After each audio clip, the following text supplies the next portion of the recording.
So hello and welcome student. तो बेटा आज की क्लास में जो हम अपना चैप्टर कर रहे हैं एनपीयू वाला, उस एनपीयू वाले में बेटा एक कॉन्सेप्ट और करेंगे जो कि ऑलमोस्ट बेटा लास्ट ही कॉन्सेप्ट होगा। अभी वैसे छोटे मोटे कॉन्सेप्ट तो बेटा चलते रहते हैं हर क्वेश्चन के साथ ही, लेकिन ब्रॉड कॉन्सेप्ट लास्ट ही होगा आपके इस चैप्टर का। तो हम करने जा रहे हैं calculation of amount of consumable items, या इसी को बोलते हैं बेटा काइंड्स ऑफ डेप्रिसिएशन। कुछ ऐसी आइटम्स होती हैं हमारे बिजनेस में जिसको हम बेटा क्या कर देते हैं, कंज्यूम करते हैं। तो कंज्यूम करेंगे तो ऑफकोर्स सी बात है बेटा, हमारा लॉस है, खर्चा है, तो उसकी वैल्यू तो निकालनी पड़ेगी ही। तो उसकी वैल्यू कैसे निकालते हैं, तो बेटा आज मैं फॉर्मूला ना बता के आपको मैं डायरेक्टली आज लेजर बताऊंगा, क्योंकि जब मैं लेजर बता दूंगा तो आपको अपने आप फार्मूला आ जाएगा। क्योंकि जैसे आपने देखा था कि सब्सक्रिप्शन अकाउंट में पहले फार्मूला बताया, फिर मैंने आपको क्या बताया था, अकाउंट्स बताया था, लेजर बताया था। तो अब आपको बेटा इतनी समझदारी हो गई है कि ओपनिंग क्या होता है, क्लोजिंग क्या होता है, आउटस्टैंडिंग क्या होता है, एडवांस क्या होता है, तो ये चीज़ें आप समझ गए हो। तो यहाँ पे ये ज़रूरी है कि मैं आपको लेजर डिस्कस कर लूँ, उसके बाद फार्मूला आप अपने आप डेवलप कर लोगे। और कुछ क्वेश्चंस में साथ में जब हम प्रैक्टिस करेंगे तो उसमें बेटा मैं आपको बताता भी रहूँगा कि कैसे फार्मूला जिसके डेवलप करेंगे, किस तरह से चीज़ें बनाएंगे। तो आपकी मर्जी होगी, चाहे आप लेजर बना के सॉल्व कर लेना या फिर बेटा फार्मूलाज बना के आप इसको सॉल्व कर लेना, ठीक है। तो इस क्वेश्चन के बेटा आपको 3 मार्क्स मिलते हैं आपके एग्जाम में। 3 मार्क्स का क्वेश्चन आता है आपके एग्जाम में, चाहे तो ये आएगा या सब्सक्रिप्शन का आएगा।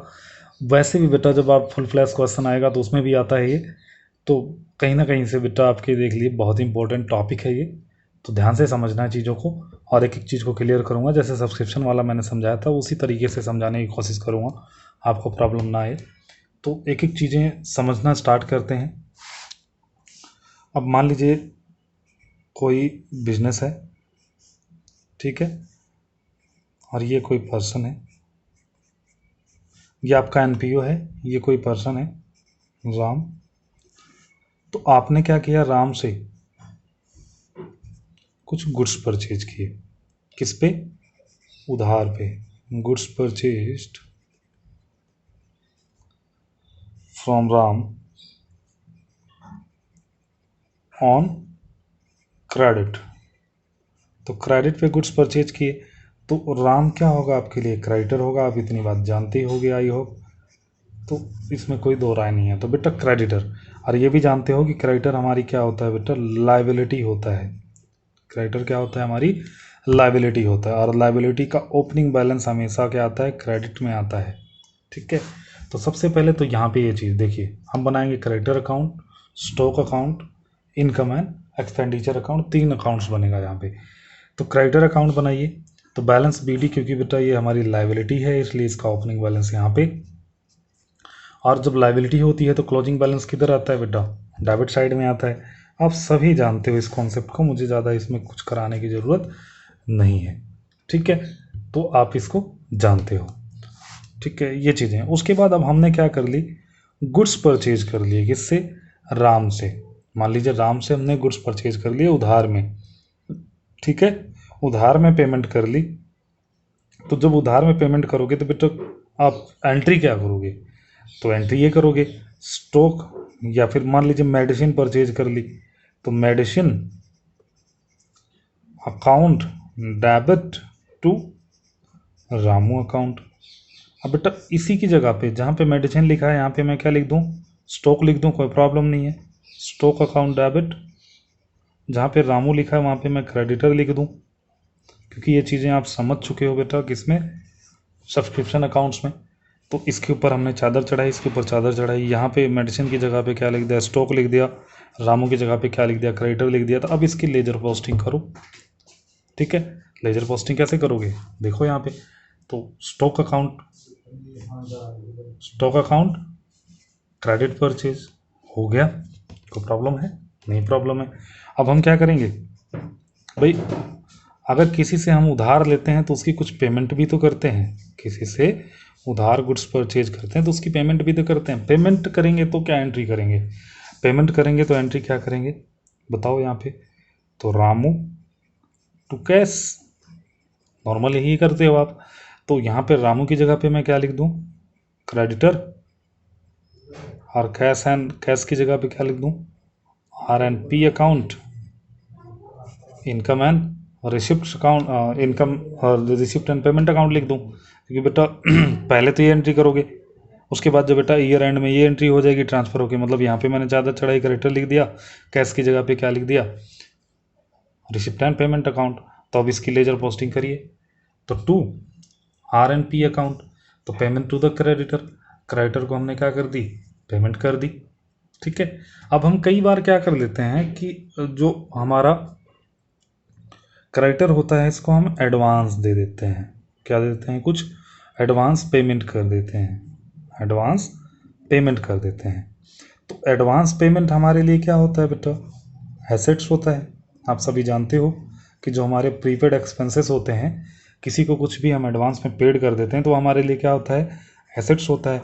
और एसेट्स का ओपनिंग बैलेंस क्या होता है बेटा, डेबिट होता है, और क्लोजिंग बैलेंस क्या होता है, क्रेडिट होता है। तो कर दीजिए लेजर पोस्टिंग। तो टू एडवांस टू सप्लायर, मतलब लिख लीजिएगा यहाँ पे सप्लायर और creditor, to advance to supplier, opening balance, यहाँ पे closing, by advance to the supplier, closing. ठीक है, कर हो गया, टोटल बराबर हो जाएगा। ठीक है, अब इसका इस वाली एंट्री को देखिए, बाई क्रेडिट परचेज, तो इसका उल्टा कहाँ पे जाएगा बेटा, यहाँ पे जाएगा स्टॉक अकाउंट में, to credit accounts, to creditor account, credit purchase किया। अब आप जानते हो स्टॉक क्या होता है हमारे लिए, एक एसेट्स होता है, जिसका ओपनिंग बैलेंस इधर, क्लोजिंग बैलेंस इधर, ओपनिंग बैलेंस इधर, क्लोजिंग बैलेंस इधर। ठीक है, तो बात समझ आ रही है आपको, आई थिंक इसमें कोई प्रॉब्लम वाली बात नहीं है। अब क्या कर लेते हैं, कई बार तो यहाँ पे देखो क्रेडिट परचेज किया है, तो अब हम क्या कर लेंगे, कैश परचेज भी तो कर सकते हैं। जब कैश परचेज करेंगे तो क्या करेंगे, एंट्री क्या होगी, मतलब जो भी हमने गुड्स परचेज किया, मान लीजिए मेडिसिन किया तो medicine account debit to cash, या फिर इसकी जगह पे मैं क्या लिख दूँ, stock account debit to RNP account, receipt and payment account. तो इसकी लेजर पोस्टिंग करिए, तो लेजर पोस्टिंग इस तरह से हो जाएगी बेटा, RNP अकाउंट कैश परचेजेज, तो कैश परचेज कर लिया। ठीक है, अब कई बार हम क्या कर लेते हैं, किसी चीज़ को सेल भी तो कर देते हैं। ठीक है, कई बार किसी चीज़ को हम सेल कर देते हैं, तो सेल कैसे करते हैं देखिए, जब हम सेल करेंगे तो किस तरह से होगी बेटा सेल, तो यहाँ पे इसी तरह से करते हैं बेटा, हमारे पास कैश आया या फिर क्रेडिट आया, कुछ भी आएगा, मतलब या तो कैश सेल करेंगे या तो क्रेडिट सेल करेंगे, तो बेटा क्वेश्चन पे डिपेंड करेगा। तो मैं दोनों को कंबाइन करके आपको बता देता हूँ। तो बेटा आप क्या करोगे, सेल ऑफ स्टॉक, यहाँ पे या तो कैश आएगा, कैश और credit to sale of stock, इसकी एंट्री करिए। ठीक है, अब इसकी एंट्री करोगे तो किस तरह करोगे, इसकी एंट्री देखो, sale of stock book value पे करेंगे हमेशा। ठीक है, और उसके बाद बैलेंस CDBD यहाँ पे आता ही है। ठीक है, अब इसको समझो, ये जो हमें निकालना था यही निकालना था बेटा, निकालना जो था यही था। कुछ पार्ट हम क्या करते हैं बेटा, कंज्यूम कर लेते हैं, या फिर कुछ पार्ट्स क्या होता है जिस पे डेप्रिशिएट हो जाता है, डेप्रिशिएट या कह लीजिए चाहे कंज्यूम कह लीजिए। तो जो यहाँ पे इन तीनों का फिगर, इन दोनों का फिगर घटाने के बाद आपस में जो अमाउंट बचेगा वो होगा हमारा कंज्यूमेबल आइटम्स। ठीक है, अमाउंट ऑफ कंज्यूमेबल आइटम्स। तो उसको कहाँ पे डाल देंगे, क्योंकि बेटा कंज्यूम करेंगे तो हमारा कैसा होगा, खर्चा होगा। तो खर्चा होगा तो खर्चे को कहाँ पे डाल देंगे, इनकम एंड एक्सपेंडिचर अकाउंट में। और लास्ट में इनकम एंड एक्सपेंडिचर अकाउंट में क्या करेंगे, यहाँ पे to stock consumed, to stock consumed, जो स्टॉक कंज्यूम्ड किया है वो यहाँ पे डाल देंगे। तो अगर मैं इसको थोड़ा सा और आपको समझाने की कोशिश करूँ, तो मान लीजिए हमारा ओपनिंग बैलेंस यहाँ पे कितना था, 10 रुपये का था। अज्यूम कर लीजिए, मैं फिगर आपको ऐसे बता रहा हूँ बस, मान लीजिए ये 10 रुपये का था, क्रेडिट परचेज हमारी 5 रुपीज़ की थी।